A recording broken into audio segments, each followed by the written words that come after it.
We just watched a video of this coffee shop in Dubai that has a huge sandbox in the middle of it. And you've got kids and adults like just playing with RC excavators and toys in the sandbox. And this was like an insanely viral video. The one that I copied had like 30 million views on it. So we think there's something here. What do you think, Nick? I love that idea. So again, I just talked to Craig Fuller from Freightwaves. He bought a model train museum that was going out of business, 80,000 square feet. It's so big. He's bringing it back to Chattanooga, Tennessee, and he is going to build, and like the way he was talking about it, he's like, I want it to be an immersive experience. I want it to be like Disneyland, right? Where you come in, and this isn't a model train museum like a Lego set where it's really small. He's like, the buildings are 10 feet tall. Like you're in the middle of it. Like you feel like a giant, right? You're Godzilla walking through it. I think what he's talking about, these immersive experiences, when we went through COVID, it fast forwarded what we thought was going to happen. Oh, we're all just going to go to remote work and we're all going to work at home and it's going to be amazing. And people are going to buy online and we're going to get groceries delivered and Shopify is going to go crazy. All those things happened. But I think people realized, I don't like this. I like doing stuff. I like meeting other people. I like doing things. So the businesses that you just showed me, it's like, I'm out doing things. Like, okay, I went to the coffee shop, but I'm also digging dirt. You know what I mean? It's not just sitting around drinking. It's experiential. And so I like the idea of coupling these businesses, traditional services businesses, with some type of an experiential component. So I really like it. You could also start a business that just sets these up for existing businesses, right? It's like a sandbox as a service. It doesn't have to be a coffee shop. It could be a restaurant. It could be a trampoline park. It could be anything that already has traffic that would fit this demographic. And you could just install it and manage it for them for a fee. Or you could go to the companies who are already doing that and say, hey, you install this? Great. I'll bring you business. I just want 30% of whatever the number is that gets worked out, right? You become the sales channel and then start going and finding local businesses that you can implement this with. And then you don't even have to worry about the fulfillment or any of the work. You're just essentially a distribution channel. Totally agree with like the experiential stuff. We're getting outdoors more, but just on a more base level, like you've got a zillion coffee shops out there. They're all about the same. It just makes one extremely different for a very low additional cost. Right. Like what's the downside of this? There are already places who do this, and like food is a secondary experience. Dave and Buster's is an example of that. Chuck E. Cheese's, if we want to go back to when we were kids.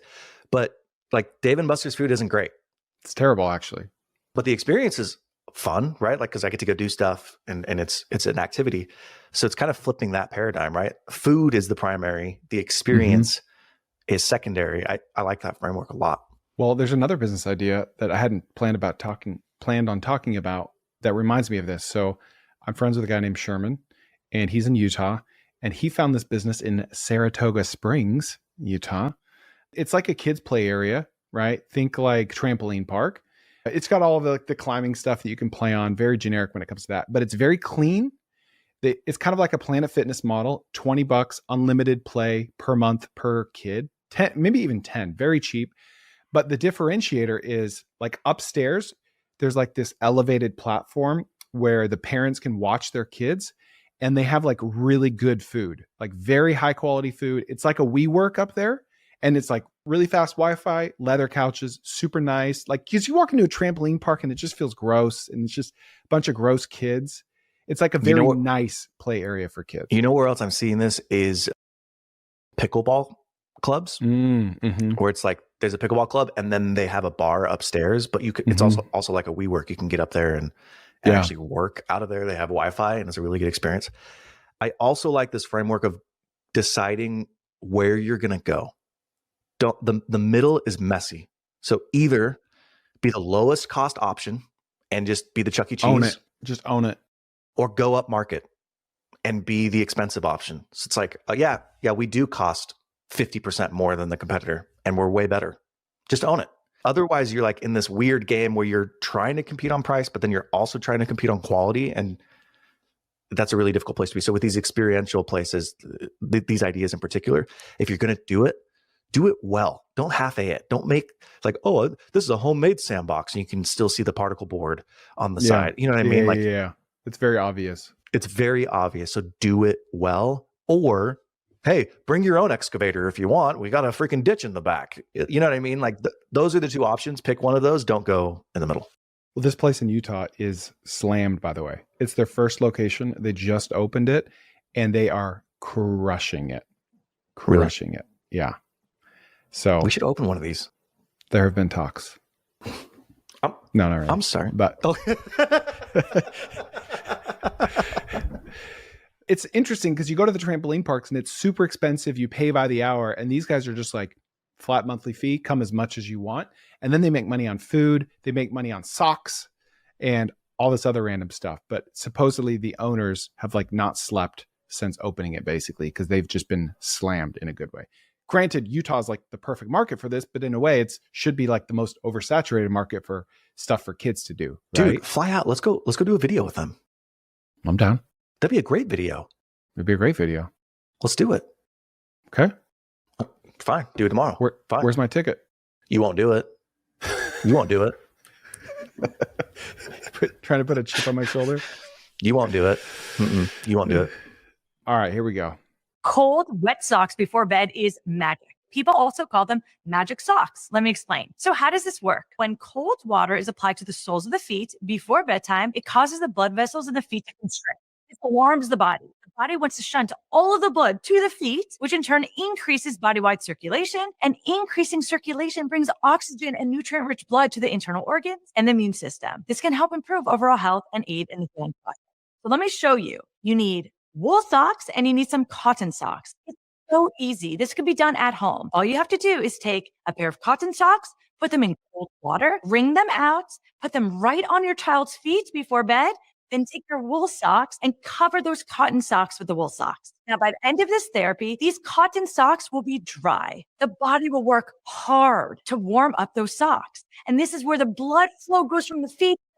It's totally this body-wide circulation that helps to warm up the cup and aid in the healing process. It's such an easy therapy and so effective. Tim Robinson gif of him going. Okay, so what we just watched was a woman holding up some socks, basically saying, get socks wet, put them on your baby's feet, and then put wool socks over that, I'm assuming, so they don't get too cold. Put coldness on the feet and then put something on the feet so they're not cold. Sure, got it, check.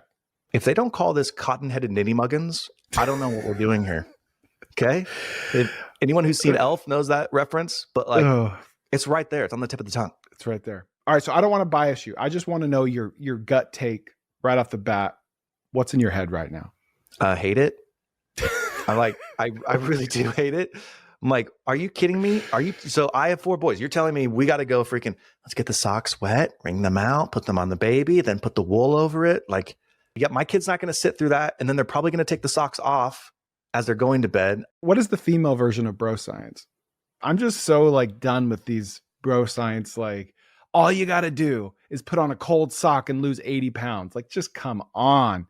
But this thing has like 10 million views here. So well, I think people are so desperate. They're desperate. How do we monetize it, Nick? How do we monetize this? Oh, thirsty boy. Okay. Okay. Oh, so the reason it has 10 million views is because people are desperate to figure out. There's demand. There's some sort of demand. Even if entertainment demand. What was the problem in the beginning? It's that you don't have good circulation, or does circulation help you sleep? She doesn't even say there's a problem. She just says it helps with, quote, overall health. Oh my gosh.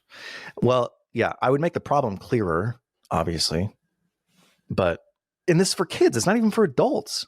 Yeah, so maybe the idea is to market this at adults. Like people buy much dumber stuff than this. So you might not know this, but this isn't my real channel. My full channel is linked below or right here. Go check that out for full episodes.